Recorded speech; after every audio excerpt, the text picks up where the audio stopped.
1982년에 대한민국에서 아주 역사적인 경기가 있었습니다. 잘 기억 못하시겠지만 말씀드리면 기억나실 건데 바로 한일전이었죠. 국가대표끼리 경기하는. 근데 저희가 결승전에서 만났어요. 1982년 아주 옛날 이야기죠. 근데 그때 저희가 0대2로 지고 있었어요. 근데 8회에 가서 한 점을 어떻게 이렇게 얻게 됐거든요. 그리고 이제 기회가 됐어요. 지금 저기 사진에 보시면은 3루에 지금 달리려고 하는 사람이 3루에 있는 거예요. 그러니까 지금 원아웃이었고 3루에 있으니까 이제 일본은 일단은 어떻게 해야 되냐면은 저 지금 점프하고 있는 사람 중간에 저 사람이 김재박이라고 하는 선수인데 유명한 개구리 번트라고 불러요 저거를. 근데 저 개구리 번트를 하는 저 김재박이 타선에서 준비를 하고 있었어요. 근데 저희의 작전은 뭐냐면 스퀴즈 번트라고 해서 일단 번트를 살짝 대면은 3루에 있는 사람이 빨리 뛰어오면 저희가 점수를 낼 수 있어요. 그럼 2대2 동점이 되면 9회에 가서 승부를 볼 수 있는 거예요. 역전. 그래서 저때 번트를 준비하고 딱 있는데 일본은 어떤 생각을 했냐면 저 김재박을 1루에 그냥 보내면 되는 거예요. 그다음에 더블 플레이를 잡으면 되는 거예요. 그러면 이기는 거예요. 그렇죠? 그러니까 기본적인 원칙이 있어요. 그건 뭐냐면 저 김재박을 공을 멀리 던져가지고 되지 못하게 하고 그래서 볼 4개를 주면 김재박은 1루로 가게 되고 1, 3루가 된 상태에서 원아웃에 그 피처가 잘 던지면은 땅볼 같은 걸 하면은 더블 플레이로 해서 이기는 거, 이 게임이 끝나는 거죠. 그 노림수를 가지고 일본은 아무렇지도 않게 여유 있게 공을 던지기 시작했어요. 김재박이 그걸 바라보고 있다가 안 되겠다 싶어서 날라오는 공을 저렇게 띄어가지고 번트를 한 거죠. 아마 기억하실 거예요, 이제는. 그래서 번트된 공이 3루 쪽으로 흘러가면서 저 3루에 있는 주자가 들어왔습니다. 2대2 동점이 되고 이어서 한대화 선수가 3런 홈런을 쳐서 5대2로 뒤집어지게 되죠. 그리고 9회를 잘 이겨서 저희가 승리하게 되는 눈물 나는 경기였어요. 그때 한일전 정말 목말랐잖아요. 바로 그런 경기였는데 이 경기의 승리의 요인은 저는 원칙을 지킨 거에 있다고 생각해요. 스퀴즈 번트 하다가 이거 안 되겠다. 그냥 휘두르든지 아니면 나가면 우리가 지는 거예요. 그 수에 말리는 거죠. 근데 우리가 갖고 있는 원칙은 뭐냐면 야구의 기본이기도 해요. 공격하는 사람은 스퀴즈를 해서 저 친구를 들어오게 하면 되는 거예요. 그 원칙을 갖고 있는데 원칙을 막는 환경에서 김재박은 점프를 해서 원칙을 지킨 겁니다. 원칙대로 했을 때 이긴 거죠. 원칙이라는 것은 그래서 저런 운동 경기뿐만 아니라 저희 삶에서 매우 중요해요. 근데 저희는 원칙보다는 변칙을 추구할 때가 참 많고 때로는 거기에 속임수까지 더할 때가 있어요. 그렇죠? 오늘 저희가 나눈 이 본문의 시편 기자는 무명의 시편 기자죠. 누군지 저희 몰라요. 근데 이 긴 119편의 그 총 176절이라는 긴 절수를 가지고 시편을 썼는데 이것은 이유가 있어요. 제가 예전에 수요 말씀 나누기 이제 그 팬데믹 동안에 나눌 때 설명을 해드렸는데 히브리어 알파벳은 22개거든요. 근데 그 22개에 한 알파벳당 8개씩 절수를 만든 거예요. 그래서 176이 됐거든요. 오늘은 이제 15번째 알파벳인 사맥이라고 하는 그 단어로 모든 히브리어를 보면은 굉장히 멋있게 돼 있어요. 전부 첫 자가 다 똑같아요. 알파벳이 이렇게. 그래서 쭉 그 8개씩 똑같이 묶여서 그림을 보는 것처럼 돼 있어요. 굉장히 정교하게 하나님의 영감으로 이 시편을 기록하게 됐죠. 근데 오늘은 이제 15번째 알파벳인 사맥으로 이루어진 내용인데 특징이 하나 있어요. 이 119편은 그 176절이라는 긴 절이지만 매 절마다 하나님 말씀이 들어 있습니다. 이런 시편은 인간이 만들기 힘들어요. 머리를 짜내고 여러 명이 모여서 만들면 몰라도 그렇죠? 앞뒤를 다 재고 만들어야 되고 그 하나님 말씀이라는 단어가 여러 가지 단어로 표현되거든요. 그거를 176개를 만든 거예요. 이 사람의 목적은 뭐냐면 자기 라이프를 자기 삶 전체를 하나님 말씀에 의지하고 그 위에 서서 살겠다는 뜻입니다. 하나님 말씀에 대한 뜨거운 열정과 마음을 갖고 있었던 거예요.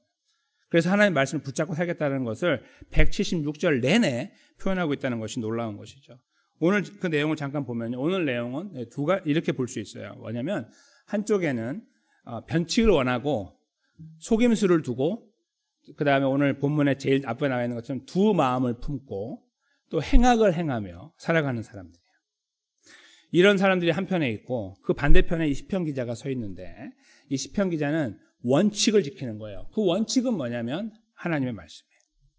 그래서 자기는 지금 처한 상황에서 지금 이쪽에 있는 부류 사람들 있잖아요. 이 부류의 사람들이 자기에게 힘들게 하고 어렵게 만드는 상황이 된다 할지라도, 아니면 그들이 나를 비웃는다 할지라도, 그렇게 하면 평생 되나 봐라라고 그렇게 말을 한다 할지라도 자기는 원칙을 지키겠다는 거예요. 그 원칙은 자기가 갖고 있는 뭐 철학이나 경험이 아니라 하나님 말씀이에요. 그래서 하나님 말씀을 자기가 의지할 때에 그 하나님이 나를 붙잡고 계실 거라는 확신을 고백하고 있는데, 그 고백을 이렇게 표현하죠. 그 잠깐 보시면 자기는 끊임없이 하나님 말씀을 향한 사랑을 고백하겠다. 그 첫 번째 절에 나와 있어요. 그리고 하나님을 향해 자기의 고백은 뭐냐면, 주는 나의 은신처, 14절에 내가 주의 말씀을 바란다. 어려운 가운데 있을 가능성이 많은 그가 이제 숨는 거예요. 누구한테 숨냐면 그 변칙을 갖고 있는 사람들 앞에 숨는 게 아니고, 나를 좀 도와주쇼, 나한테 이렇게 너무 하드타임 주지 마쇼, 그 밑으로 들어가는 게 아니고, 같은 편에 서는 것이 아니라 반대편에 서 있는데 이쪽에서 나를 감싸줄 수 있는 하나님을 향해 가는 거예요. 이쪽에서 그를 향해 가서 나의 은신처, 나의 방패라고 하나님을 고백하며 그 앞에 서겠다는 뜻입니다. 그러면서 115절에 보면 이쪽 반대편에 있는 사람들 향해 말하죠. 당신들은 나를 떠나시오. 나는 나를 괴롭게 하지 마시오. 또는 나를 자꾸 유혹하지 마시오. 나는 하나님의 말씀, 계명을 지킬 것이니까요. 이렇게 그 자기의 열정을 고백하고 있죠. 여기 말하고 있는 그 두 마음을 품는다는 말은요, 그냥 기회주의적이다 그런 말도 있지만 이런 것이 있어요. 뭐냐면 염세적이다. 그냥 비관하는 거예요. 주변을. 그러니까 염세적으로 살거나 비관주의자가 되거나 부정적인 사람이 돼요. 그렇게 하면 안 돼, 그렇게 하면 안 돼라는 이야기로 가득 차 있어요. 이쪽에서. 하나님 말씀이 없으니까 당연히 그렇게 되는 거예요. 하나님 말씀이 속에 없으면 당연히 그렇게 바뀌어요. 환경을 바라볼 때도 평가를 제대로 하지 못해서 이게 눈을 가리고 평가하는 것처럼 보이는 거예요. 감각 같은 것으로 평가하는 거죠. 제대로 보지 못하고 평가하는 거, 그 자리에 있는 거예요. 바로 그런 자들. 그 이제 두 마음 품는다는 것으로 계속 이어져 나가는 거예요. 행악자들도 같은 표현에 속하는 거죠. 그들은 그 가운데 있을 때 자기 자신은 주님 말씀대로 나를 붙들어 살게 하시고, 이제 그 16절에 여기 결정적인 말이 있어요. 내 소망이 부끄럽지 않게 하소서. 이 말씀을 잘 보십시오.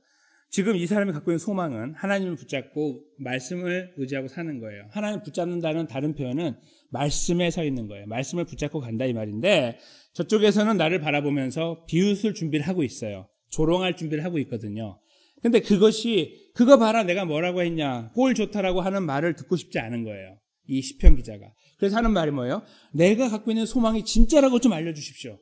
내가 부끄럽지 않게 해주십시오라고 하나님께 호소하고 있는 거예요. 그러면서 17절에 나를, 그 같은 의미예요. 나를 붙잡아 주십시오. 그러면 내가 구원을 얻고 이 자리에서 내가 자유함을 얻는다 그 말이고요.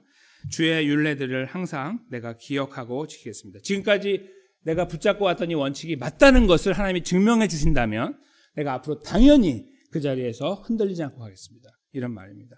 계속 사이클처럼 돌겠죠. 다시 하나님 그렇게 해주시면 다시 떨어지는 시간이 있을 것이고, 다시 하나님 해주시면 다시 떨어지겠죠. 근데 이 반복 가운데서 여전히 하나님을 향해 자기의 마음을 두겠다는 그런 열정을 표현하고 있는 것이죠.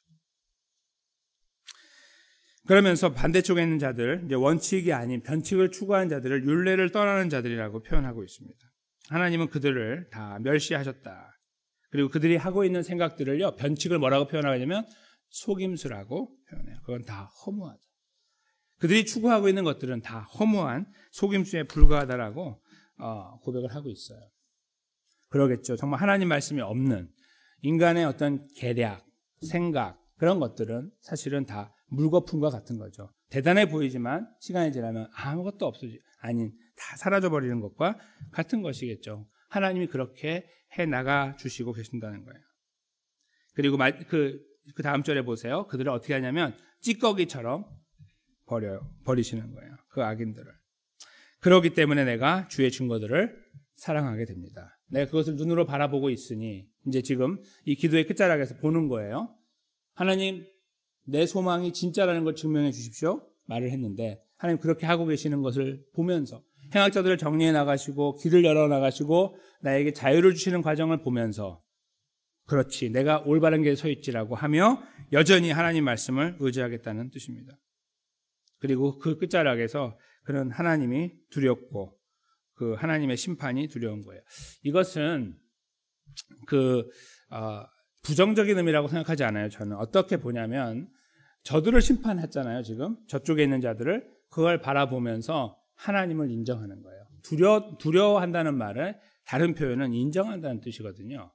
그래서 하나님을 이런 과정을 통해서 인정하게 됩니다. 더 그렇게 할 것입니다. 주님은 심판하시는 하나님이십니다. 이렇게 본인이 고백을 하며 이 본문을 마치는 거죠. 어떤 사건이 있었는지 모르지만 분명히 어려운 시간이 있었을 것이고 그 시간 속에서 그런 원칙 속에 있었고 하나님 의지하고 말씀 위에 서 있었습니다.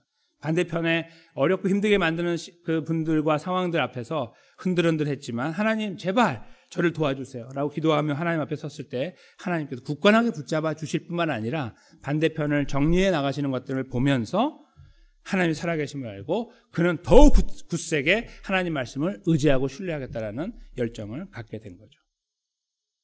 저는 이것이 참된 소망의 노래라고 생각합니다. 소망을 가지고 있는 우리들, 어떤 소망입니까? 라고 말할 때 저희가 꺼낼 수 있는 가장 유일한 카드라고 생각해요. 세상의 이치들도 원칙을 지켜나갈 때 그것이 무너지는 것처럼 보이나 그렇지 않다라는 걸 보여주는 것들이 수도 없이 많은데 아까 그 야구 경기처럼 하나님 말씀은 오죽합니까? 절대적인 진리인 하나님 말씀을 붙잡고 살아가는 것은 오죽하냐 말씀입니다. 우리 삶이 지금 어떤 여정 가운데 있는지 모릅니다. 어쩌면 이 시편 기자처럼 기도해야 될 상황이고 어려운 시간일 수 있는지 모르겠습니다. 그 상황은요. 아이고 어떡하나 염세적으로 바뀌고 부정적으로 바뀌는 시간이 아닙니다. 그건 우리가 해야 될 일이 아닙니다. 우리는 하나님의 은혜로 구원받은 백성의 자리에서 다시 현재를 돌아보면서 하나님 말씀을 의지하고 이 원칙 앞에 더 서려고 발버둥 치고 손을 내밀어 주님을 의지하면서 가야 된다는 거죠. 그것이 참된 원칙을 지키는 믿음의 사람들이고 그것이 바로 우리에게 소망의 노래를 불러일으키는 걸음이 될 거라는 말씀입니다. 사랑하는 성도 여러분, 우리가 여기 모여있는 이유도 바로 그것 때문입니다. 시편을 이 오늘 본문의 말씀을 잘 요약하고 있는 것은요. 바로 시편 같은 시편 1절과 2절이에요. 우리 스크린에 나와 있는 걸 한번 읽으시면서 우리 복 있는 사람의 자리에 하나님의 역사하심 속에 중심에 서 있는 자리에 저희 모두가 함께 세워지는 그 열정을 그 소망을 함께 이 말씀을 읽으면서 고백했으면 좋겠습니다. 한 목소리로 1절 2절을 읽도록 하겠습니다. 시작.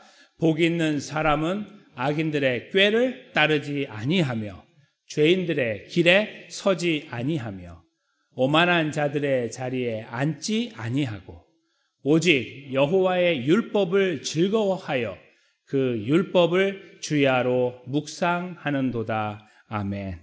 우리가 하나님 말씀에 대한 신뢰와 열정과 또 그 의지가 다시 한번 이 말씀 위에 다시 힘있게 세워지기를 원합니다.